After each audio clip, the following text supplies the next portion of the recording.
অধিকাংশ মানুষই জানে না হাঁসের মাংস ভেজে রান্না করলে দারুণ টেস্টি হয়। তাই আমি আমার নিজের হাতে পালিত পাতি হাঁস ভেজে রান্না করব, খেতে দারুণ হবে। যেহেতু আমি হাঁসের মাংসটা ভেজে নিয়েছি, তাই এখানে যে মশলাগুলো অ্যাড করব সেই মশলাগুলো আমি 50% ভেজে নিয়েছি, খেতে যাতে আরও টেস্টি হয়। এই পর্যায়ে আমি মাটির চুলায় লার্কির আগুনে মাটির হাঁড়ি বসিয়ে দিয়েছি এবং এটা আমি রান্না করব সরিষার তেল দিয়ে। হাতে বাটা মশলাগুলো আমি অ্যাড করে দিব, সাথে হলুদের গুঁড়া, মরিচের গুঁড়া এবং স্বাদ মতন লবণও আমি এখানে অ্যাড করেছি।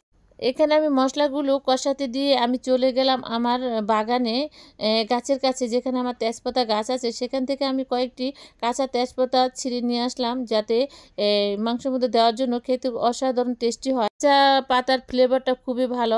মেয়ের জামাই এসেছে ঘরে, তাই আয়োজনও থাকবে মাটির হাঁড়িতে পুরনো দিনের স্বাদ।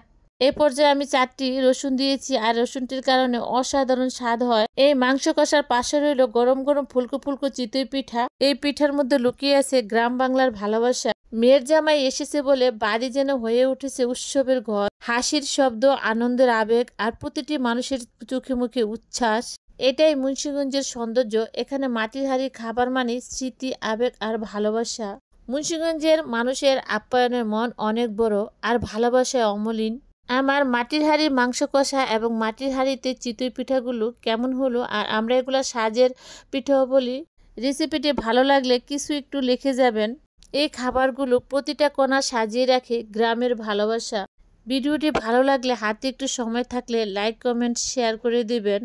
এতক্ষণ আমার সঙ্গে থাকার জন্য সবাইকে ধন্যবাদ। আসসালামু আলাইকুম।